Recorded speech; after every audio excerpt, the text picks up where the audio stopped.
पूजा बब्बर। मैं एक कैंसर विशेषज्ञ हूँ, मेडिकल ऑन्कोलॉजिस्ट। यानी ये वो डॉक्टर होते हैं जो कैंसर के डायग्नोसिस से लेकर उसकी स्टेजिंग, ट्रीटमेंट, स्क्रीनिंग ऑप्शंस और जो मेडिकल एस्पेक्ट्स होते हैं ट्रीटमेंट के, यानी कि कीमोथेरेपी, इम्यूनोथेरेपी और टारगेटेड थेरेपी का ट्रीटमेंट देते हैं। और कैंसर का जो ट्रीटमेंट है वो सिर्फ जब तक इलाज है तभी तक नहीं होता, बट उसके बाद जो पेशेंट का फॉलोअप होता है, यानी ठीक होने के बाद भी पेशेंट का आपसे मिनिमम 10 साल संपर्क रहना चाहिए, ताकि आप उस पेशेंट को जो लॉन्ग टर्म साइड इफेक्ट्स है आप उसको जल्दी पकड़ सकते हैं और उसको एक अच्छी क्वालिटी ऑफ लाइफ दे सकते हैं।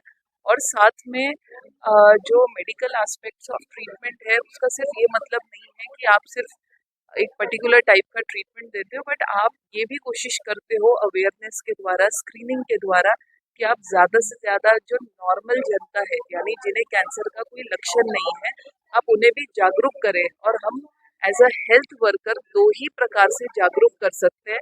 एक, कैंसर अवेयरनेस के बारे में बात करना, कैंसर की जो प्रचार करना, उसके कैंसर अवेयरनेस के बारे में बात करना, उसका प्रचार करना, उसकी टॉक्स करना, हर प्लेटफॉर्म में, गाँव में, हर माध्यम में, स्कूल्स में, टीचर्स को, फैक्ट्रीज में, वर्कर्स को, हर जगह आप एक कैंसर के बेसिक लक्षण, उसकी स्क्रीनिंग सर्विसेज और इन सारी चीज़ों के बारे में डिटेल में बात करना भी as a health care provider हमारा काम है। और दूसरा एक और इम्पॉर्टेंट काम है जो है स्क्रीनिंग टेस्ट। यानी कि लोग बड़े कंफ्यूज रहते हैं कि भाई अभी कैंसर हुआ नहीं है, बट डॉक्टर ऐसे कौन से टेस्ट करे साल में जिससे हम कैंसर के रिस्क को कम कर सकते हैं, या हमें कैसे पता चलेगा कि हमें कैंसर के लक्षण है। तो इसके लिए ही स्क्रीनिंग टेस्ट है। स्क्रीनिंग टेस्ट की शुरुआत होती है बेसिक ब्लड टेस्ट से। ब्लड टेस्ट के बाद कुछ ट्यूमर मार्कर्स होते हैं, यानी कि खून में हम कोई ऐसे टेस्ट कर सकते हैं जिससे पता चल सकता है कि कैंसर उत्पन्न हो रहा है। साथ में कुछ डायग्नोस्टिक टेस्ट होते हैं, जैसे कि महिलाओं में मैमोग्राफी का टेस्ट हो गया, जो पर्टिकुलरली 40 साल की उम्र के बाद ही करना चाहिए। अगर उससे पहले किसी भी महिलाओं को स्तन में पेन है, गांठ है, कुछ है, तो वो अल्ट्रासाउंड या एमआरआई का टेस्ट कर सकते हैं। और कुछ और भी टेस्ट होते हैं, जैसे कि बच्चादानी का मुंह, सर्विक्स कैंसर, उसके लिए हम पैप स्मीयर टेस्टिंग कर सकते हैं। पैप स्मीयर एक ऐसा टेस्ट है जो कैंसर को 20 साल पहले पहचान लेता है, 15 से 20 साल पहले।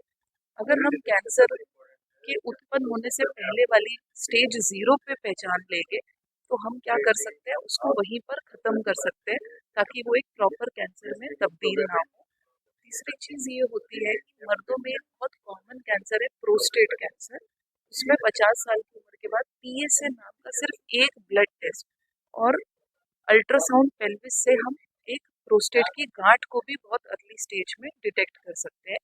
हाथ का कैंसर सिर्फ एक स्टूल टेस्ट, यानी जो हमारा मोशन है, सिर्फ मोशन का साल में 3 साल या 2 साल में एक टेस्ट अगर आप कर लेंगे, अगर उस मोशन में या टॉयलेट के रास्ते ब्लड निकल रहा है, तो हम आगे इन्वेस्टिगेट करते हैं स्कोपी के द्वारा कि क्या पेशेंट को, क्या कैंसर एक कारण है उसका मोशन के रास्ते ब्लड आने का। तो इतने सारे स्क्रीनिंग टेस्ट अवेलेबल है। आपको जान के हैरानी होगी कि लंग कैंसर यानी फेफड़ों का कैंसर, जो हम मोस्टली इंडिया में 70% स्टेज 3 और 4 में देखते हैं, उसके लिए भी एक स्क्रीनिंग टेस्ट है। बट वो स्क्रीनिंग टेस्ट हम उन्हीं मेल्स में करते हैं जिनकी बहुत प्रोलॉन्ग 30-40 ईयर्स की स्मोकिंग की हिस्ट्री है। उन केसेस में हम साल 2 साल में एक बार लो डोज सीटी स्कैन छाती का कर सकते हैं, ये देखने के लिए कोई नया पल्मनरी नोड्यूल, लंग में कोई कैंसर की गांठ तो नहीं उत्पन्न हो रही। तो इतने प्रकार के कैंसर के लिए स्क्रीनिंग सर्विसेज अवेलेबल है, प्लस कैंसर वैक्सीन भी अवेलेबल है। यानी कि एक प्रकार की वैक्सीन जो अगर आप सही उम्र में ले लो तो वो पर्टिकुलर प्रकार का कैंसर नहीं होगा, जैसे कि HPV vaccine, human papilloma virus vaccine. ये वो वैक्सीन है जो इस वायरस को आपके शरीर में आने के बाद फाइट करके उसको कैंसर में तब्दील होने से बचाती है। क्योंकि अगर ये वायरस आपके शरीर में, ये थोड़ा सा यंग एज में कोई भी महिला जिसका सेक्सुअल इंटरकोर्स नहीं हुआ, क्योंकि ये जो वायरस है ये सेक्सुअली ही एक्वायर होता है।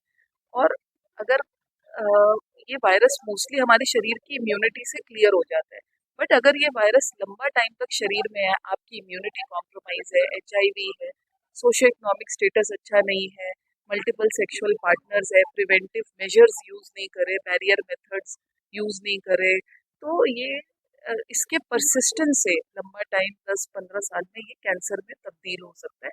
सो 9 से 14 साल की उम्र में लड़के और लड़कियों दोनों को ये वैक्सीन लेनी चाहिए। लोगों को लगता है बच्चादानी का मुंह तो लड़कियों में है, मतलब महिलाओं में है, तो ये वैक्सीन तो महिलाओं को दो। बट मेल्स में भी पेनाइल कैंसर, एनल कैनाल का कैंसर, साथ में ओरल कैंसर भी इस वैक्सीन से बच सकता है, क्योंकि वायरस अगर आपके शरीर में लंबा टाइम तक रहता है तो वो वायरस आपके डीएनए में कुछ ऐसे चेंजेस लाता है, कुछ ऐसे ऑल्टरेशन लाता है कि आपके डीएनए कोशिकाओं को सिग्नल देते हैं तेजी से बढ़ने के लिए। और कैंसर क्या है? अनियमित रूप से, अनकंट्रोल्ड मैनर से अगर कोशिकाएं बढ़ती है, तो ये इस प्रकार की। प्लस एक और वैक्सीन है hepatitis B. Hepatitis B India में और इनफैक्ट पूरे वर्ल्ड में एक बहुत ही कॉमन कारण है लिवर कैंसर का। तो ये वैक्सीन आप किसी भी एज में ले सकते हैं, बट मोस्टली वैक्सीन अगर यंग एज में ले तो उसका बेनिफिट आपको लेटर एजेस में दिखता है। तो ये दो कैंसर प्रिवेंशन वैक्सीन सबको लेनी चाहिए। मैंने खुद दोनों वैक्सीन ली हुई है और हम इसका इसीलिए प्रचार कर रहे हैं क्योंकि बड़ी मुश्किल से ऐसी वैक्सीन आती है जो कैंसर को प्रिवेंट कर सके। एटलीस्ट हम इतना तो कर सकते हैं अपनी सेहत के लिए कि दो कैंसर जो हम अपने शरीर से प्रिवेंट कर सकते हैं कि हमें ना हो, उसके लिए हमें कोशिश करनी चाहिए, क्योंकि 90% हम इन कैंसर को प्रिवेंट कर सकते हैं सिर्फ इन दो वैक्सीन से। इसकी कॉस्ट क्या है? वैक्सीन की कॉस्ट इतनी महंगी नहीं होती।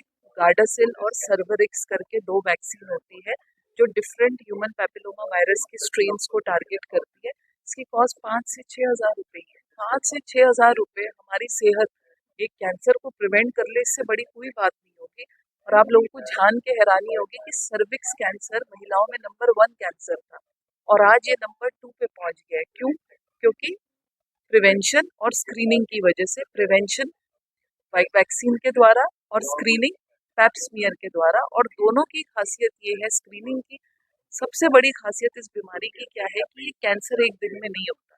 सबसे पहले स्टेज 0 कैंसर होगा, उसके बाद धीरे धीरे कैंसर इन सीटू से ऊपर तक आएगा, फिर एडवांस होगा। इस पूरे प्रोसेस को मिनिमम 10-15 साल लगते हैं। तो आप सोचिए उन सालों में हमारे पास कितने मौके हैं कि हम ये स्क्रीनिंग टेस्ट कर कर इस कैंसर को प्रिवेंट कर सकते हैं। तो ये वैक्सीन है क्या?